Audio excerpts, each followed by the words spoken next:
علیہ السلام سے لے کر ہمارے زمانے تک فتنے کی اصل اور جڑ اور فسادی وہ عورت ہے، اس کے اوپر داتا صاحب رحمۃ اللہ حدیث مصطفیٰ پیش کرتے ہیں۔ یہ میں بتا رہا ہوں صوفیہ کا قرآن و حدیث سے کیسا تعلق ہے، حکم بیان کر کے اس کے اوپر دعوے پر حدیث پیش کرتے ہیں۔ وہ حدیث کیا ہے؟ نبی اکرم صلی اللہ علیہ وسلم نے فرمایا ما ترکت بعدی فتنۃ اضر علی الرجال من النساء، میرے صحابہ میں تم میں اپنے بعد سب سے زیادہ نقصان دینے والا فتنہ عورتوں سے بڑھ کے چھوڑ کے نہیں جا رہا۔ سب سے زیادہ جو نقصان دینے والا فتنہ ہے حضور میں صحابہ وہ عورتیں ہیں، وہ چھوڑ کے جا رہا ہوں۔ آپ سمجھ رہے ہیں؟ تو آج اور میں دعوے صوفیہ کے، دعوے پیری کے، تو نیٹ پہ بیٹھ کے تو پیری کے ساتھ گفتگو کر رہی ہیں، سامنے وہ بھی بن صبر کے بیٹھی ہے، بلکہ ہم تو دیکھیں پروفیسر کے ناتے ہیں اور جوان جوان لڑکیوں کے پاس بیٹھ کے ناتے سنتے ہیں اور وہ سج دج کے آتی ہیں اور یہ بدنام کرتے ہیں لوگوں کو۔ یہ دیکھو صوفیہ کیا کہہ رہے ہیں؟ عورت فتنے کی اصل ہے، فتنے کی جڑ ہے، اور نبی اکرم صلی اللہ علیہ وسلم نے صحابہ تم میں سب سے زیادہ نقصان دینے والا اپنے بعد جو فتنہ جوڑ کے جا رہا ہوں من النساء وہ عورتیں ہیں۔ اور اس پہ آپ نے اپنی بات بیان کی ہے، آپ کبھی سنیں، آپ فرماتے ہیں میں بھی اس آفت سے بچا رہا۔ سنیں کیا کہتے ہیں؟ میں بھی عورت کی شادی کی آفت سے بچا رہا لیکن تقدیر کرد، اسے پتہ چلا کہ داتا صاحب کا نکاح ہوا ہے۔ آپ پتہ تقدیر کر، لیکن مقدر میں لکھا تھا، جب مقدر میں لکھا تھا تو بس میں بھی اس فتنے میں پڑ گیا۔ میں بھی اچھا یہ باتیں میں داتا صاحب کی کر رہا ہوں، یہ نہ عام بندے پہ بھی لگا دیں، خاصوں کی باتیں ہیں نا، تو خاصوں کا بھی یہ سبق ہے نا۔ کہا تاب فتنہ در افتادم، میں فتنے میں پڑ گیا۔ فتنہ کیا ہے؟ یہاں شادی ہو گئی، کیا ہو گئی؟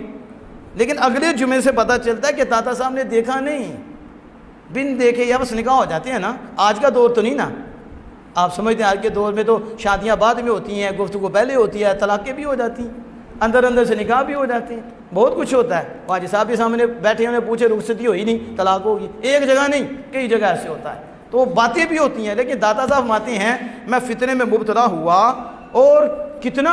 1 سال پورا۔ کتنا؟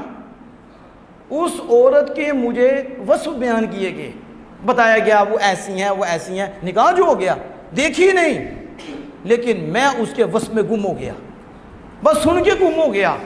داتا صاحب پہ فرما رہی ہیں میں اور آپ کیا ہیں، ہم تو ہے ہی گناہگار، اور جو ہماری عادت ہے وہ اتنے پکیزہ فرماتے ہیں 1 سال تک میں نے اسے دیکھا نہیں، بس اس کی صفت سنی اور اس میں ڈوبا، اور 1 سال میں غرق رہا، میں غرق ہو گیا۔